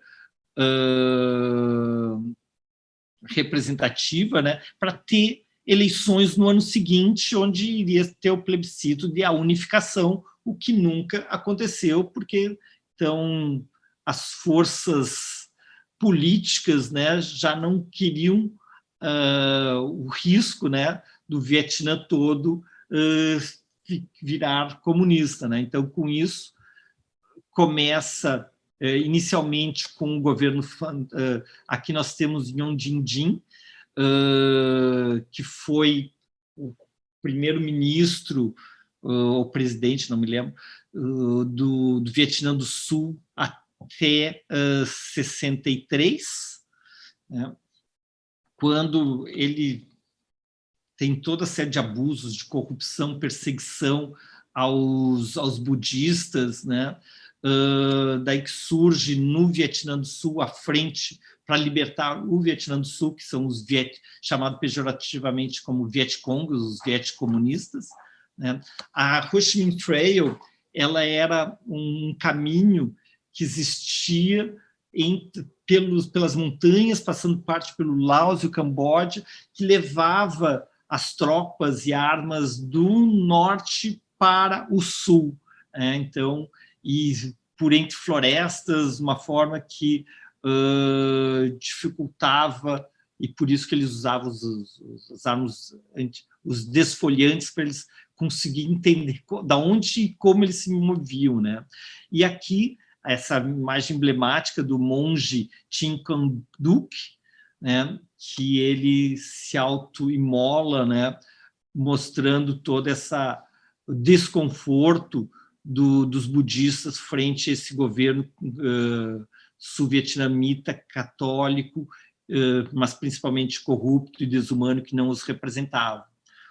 Então, os Estados Unidos, vendo que então, eles dão carta branca para o golpe contra o Diem, e a partir daí vamos ter uma série de golpes militares, até chegar o momento que eles veem que não está adiantando se eles não colocarem seus homens no chão, e em 65, a partir daí, começam as tropas americanas atuando diretamente no Vietnã, não mais como consultores, mas sim como guerra declarada, né?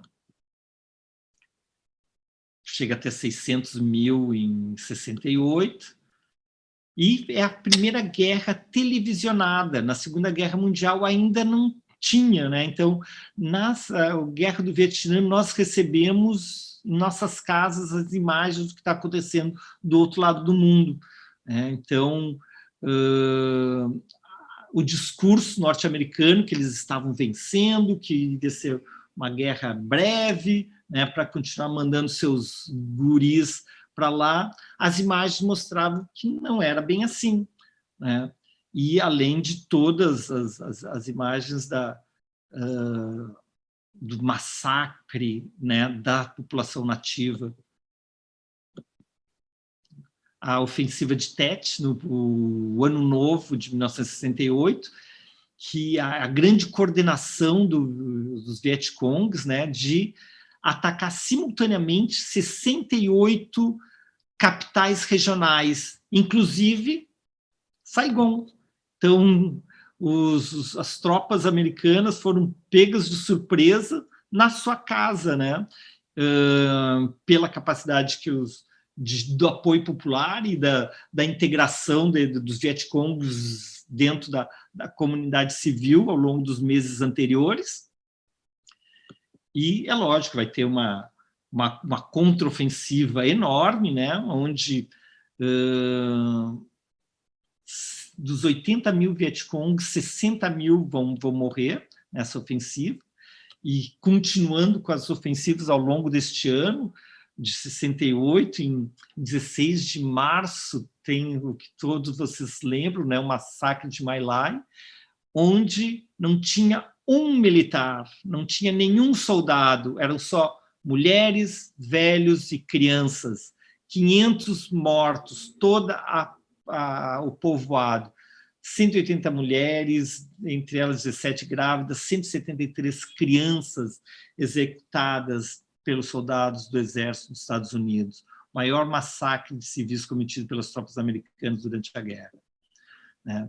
E tanto por um lado quanto por outro, tanto pelos seus jovens que estavam morrendo, quanto pelos vietnamitas que estavam morrendo, cresce o movimento pacifista norte-americano. Nós estamos em 1968, os estudantes franceses nas ruas, 68 no Brasil, né? Então tem toda essa movimentação pela paz, aqui a Jane Fonda na esquerda, a Susan Sontong, que eu li esse livro, né, que ela viaja a Hanoi em 68 ou 69, né? Então, para tentar trazer para o Ocidente um pouco da visão dos massacres que estavam acontecendo lá.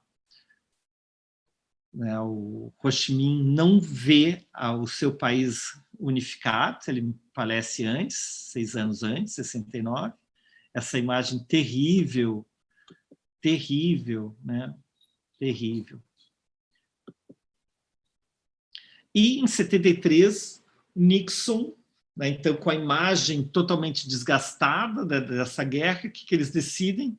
Nós saímos oficialmente e vamos deixar os vietnamitas, sul-vietnamitas, lutarem contra os norte-vietnamitas, né? Continuando dando todo o apoio militar de armamentos, né? Mas, nesse momento, os Vietcong já estão nas portas de Saigon, né? E ali a gente viu essa aula, o Trang nos deu essa aula sobre os túneis de Cu Chi. Aqui temos Saigon, né? E a 30 quilômetros nós temos essa rede de 225 quilômetros de canais, de túneis, né? Onde eles têm enfermaria, dormitório, escola, né? Eles saem para a superfície, fazem um ataque surpresa e voltam. Então, eles eram pequenininhos, eles conseguiam entrar e sair, né? Pegando os americanos desprevenidos, as armadilhas. Então, a única forma que os americanos tinham foi bombardear essa região, porque eles não conseguiam entender e identificar todas essas redes de túneis, né? E vai ser a área mais bombardeada do Vietnã, que já é muito bombardeado, uma forma de tentar terminar com os túneis, né? Finalmente, em 75, a gente tem a queda de Saigon, essa foto emblemática, né, do tanque entrando no Palácio Presidencial, né? E esse tanque está aí, está como peça de museu. Aqui o Palácio Presidencial virou museu, o presidente que saiu de helicóptero, né? E aqui também outras cenas emblemáticas da guerra, né? A embaixada americana e o embaixador recolhendo a bandeira e saindo do teto do heliporto. E alguns dados, só para a gente terminar aqui a apresentação, né? 165 bilhões de dólares foi o gasto americano na guerra, 15 milhões de toneladas de munição, e as perdas e os ganhos dos Vietcongs, né, conseguiram abater 10 mil entre aviões e helicópteros. E os números que a gente nem gostaria de mostrar, né, mas o custo humano, né, 58 mil mortos, foram 3 milhões de americanos que serviram no Vietnã, ainda com 2.200 desaparecidos, mas do lado vietnamita, 220 mil soldados sul-vietnamitas mortos, 1 milhão de soldados norte-vietnamitas e os Vietcongs, 4 milhões de civis mortos ou feridos, 10% da população do país, e ainda 300 mil desaparecidos. Então, com esses números, a gente termina essa apresentação só para lembrá-los de que não é brincadeira, né? E toda guerra, todo conflito, ele é desastroso, né? Então, nós, como pacifistas, né, a gente quis terminar a apresentação retomando esse elemento, que o Vietnã é ótimo, muito legal de ser visitado, mas esse legado, né, é muito forte. Por isso que eu bato palmas para a capacidade do Vietnã de se reinventar, de se levantar e receber norte-americanos, franceses, chineses, né, que trouxe tanta desgraça ao longo da história para eles, né? Então, essa é a história do Vietnã, aqui no 35º episódio da série Beto no Mundo para você. E eu fico aqui disponível para perguntas que possamos ter.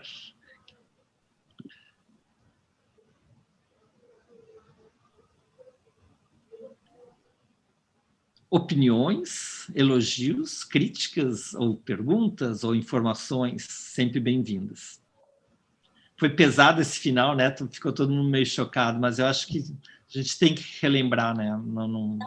Porque não pode acontecer. Em Washington, capital americana, neste momento, um grupo de deputados deixa a Câmara dos Representantes para entregar o impeachment, o documento. Tá... Opa, Beto. Deixa aí. Tem uma mensagem aqui que é interessante sobre a pandemia no chat. Que é o primeiro lugar onde que boa parte da população usando máscara e daí não tinha pandemia. Então eles tiveram muito menos casos que os outros lugares do mundo porque já saíram na frente. O oriental, em geral, ele usava máscara, eu me lembro, há 20, 30, 40 anos atrás, primeiras vezes da Ásia, sempre me chamava a atenção como eles usavam, né? Seja para poluição ou para qualquer gripe, né? Eles usavam direto, né? Então, eles já tinham esse costume, né? Isso é muito legal.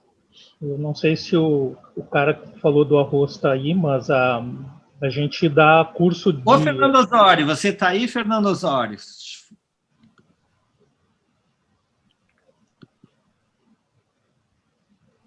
O que a gente dá curso sobre arroz no mundo inteiro, e daí o Coreia, Costa Rica, o Vietnã, os caras nos pedem para como parar a fertilidade. Enquanto aqui a gente tem que colocar fertilidade no solo, lá eles pedem para a gente como parar a fertilidade. De tão fértil que é o solo? De tão fértil que é o solo. Eles têm um problema de que nada para. E a agricultura tem que ter momentos de parada. De descanso, né? Isso. De descanso da terra. E a terra na Costa Rica, lá também, nunca para. Então, quando a gente dá palestra sobre o orgânico biodinâmico, eles pedem para a gente como parar a terra. Aqui a gente quer que a terra acelere, e lá eles pedem para diminuir a velocidade. É um negócio impressionante. O Pedro, é o segundo ou terceiro maior exportador de... Eu não tenho os dados atualizados sobre exportação. Depois tu me passa que eu coloco no grupo. Passo, então. Sim, pode deixar. Tá, gente, eu coloquei no grupo também os dois livros, as duas versões do livro do Paulo Vicentini, um que já não tem mais à venda, mas na estante virtual, e outro que é um e-book que é gratuito, que vocês podem baixar. Então, com isso, continuando a aula de hoje. Lenita, o que você me diz?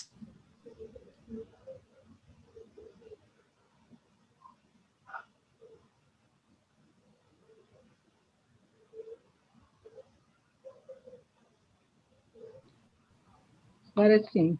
Agora. Daí, Beto. Bom. Não, é muito estranho. Eu fiquei realmente chocada. A gente sabe da história, mas uma coisa é saber, é ler, digamos assim, e eu realmente havia lido tudo isso há muito tempo. Então, ver as imagens é uma coisa bastante chocante mesmo. Eu acho que isso justifica que no teu primeiro estímulo para que as pessoas falassem, todos estavam calados. Acho que dá uma emoção muito forte, sem dúvida nenhuma. Obrigado, Lenita.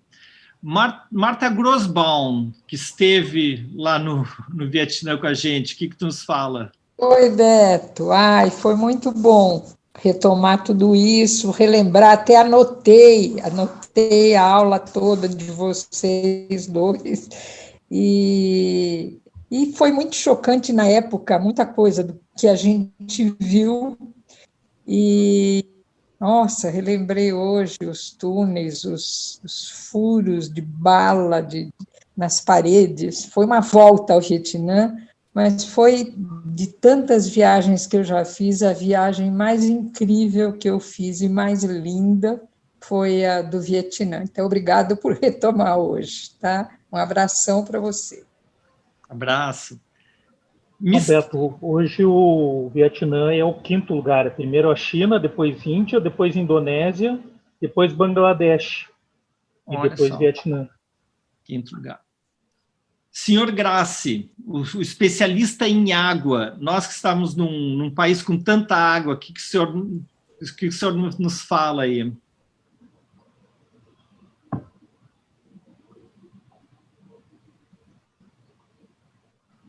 Não, o que me impressionou mais, realmente, é água também, mas não a água de beber. O que me impressionou realmente, que foi maravilhoso, foi a Baía de Halong. Eu nunca vou esquecer andar de caiaque com meu neto no meio da baía, sentir o mar, sentir aquelas ilhas em torno da gente. Beto, essa viagem foi realmente maravilhosa. Mas uma coisa que eu estava pensando também é que a gente até, com a guerra muito importante, foi muito importante, a gente esquece um pouco como o Vietnã conseguiu se reerguer e a noção que a gente ficou indo lá de um país muito fortalecido internamente, né? E, dá para ver, inclusive, hoje, parece que é um dos países que melhor enfrentou a pandemia. Pouquíssimos mortos, né? É um país que parece que tem uma consciência muito grande de si e de cidadania. Eu fiquei impressionado também. E os nossos 3 guias lá foram maravilhosos mesmo. Muito obrigado, Beto, por essa oportunidade. Obrigado.